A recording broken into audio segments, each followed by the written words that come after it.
Sun Tzu said, "In war, the general receives his commands from the sovereign. Having collected an army and concentrated his forces, he must blend and harmonize the different elements thereof before pitching his camp. After that comes tactical maneuvering, than which there is nothing more difficult. The difficulty of tactical maneuvering consists in turning the devious into the direct, and misfortune into gain. Thus, to take a long and circuitous route, after enticing the enemy out of the way, and those starting after him, to contrive to reach the goal before him, shows knowledge of the artifice of deviation. Maneuvering with an army is advantageous, with an undisciplined multitude most dangerous.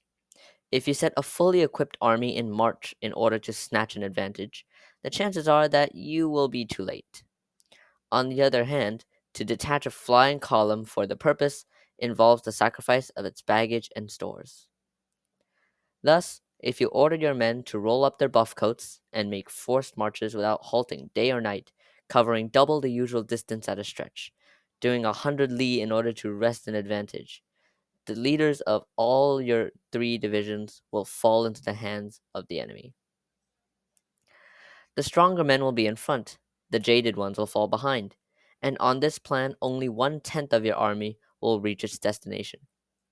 If you march 50 li in order to order If you march 50 li in order to outmaneuver the enemy, you will lose the leader of your first division and only half your force will reach the goal. If you march 30 li with the same object, two-thirds of your army will arrive. We may take it then that an army without its baggage train is lost. Without provisions, it is lost. Without bases of supply, it is lost.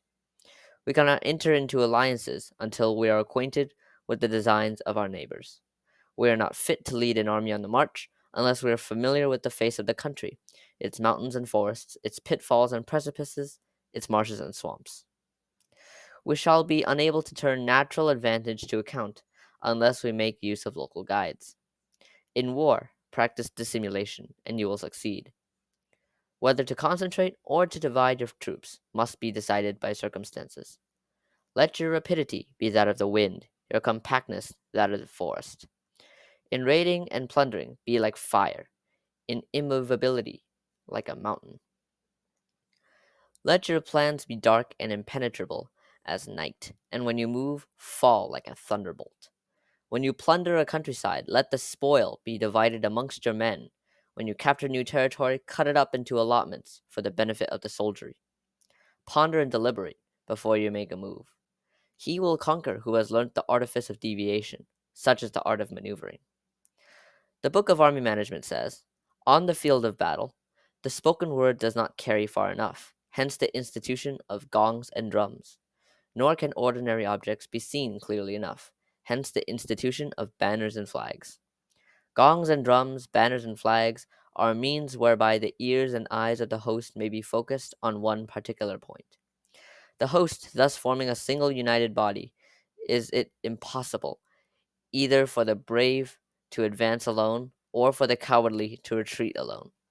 This is the art of handling large masses of men. In night fighting, then, make much use of signal fires and drums, and in fighting by day, of flags and banners, as a means of influencing the ears and eyes of your army. A whole army may be robbed of its spirit. A commander in chief may be robbed of his presence of mind. Now, a soldier's spirit is keenest in the morning.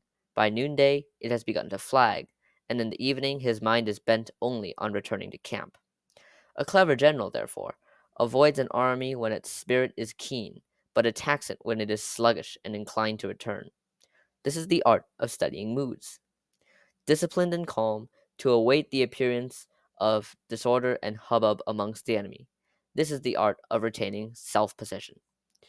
To be near the goal while the enemy is still far from it. To wait at ease while the enemy is toiling and struggling. To be well fed while the enemy is famished. This is the art of husbanding one's strength. To refrain from intercepting an enemy whose banners are in perfect order. To refrain from attacking an army drawn up in calm and confident array. This is the art of studying circumstances. It is a military axiom not to advance uphill against the enemy, nor to oppose him when he comes downhill. Do not pursue an enemy who simulates flight. Do not attack soldiers whose temper is keen. Do not swallow bait offered by the enemy. Do not interfere with an army that is returning home. When you surround an army, leave an outlet free. Do not press a desperate foe too hard. Such is the art of warfare.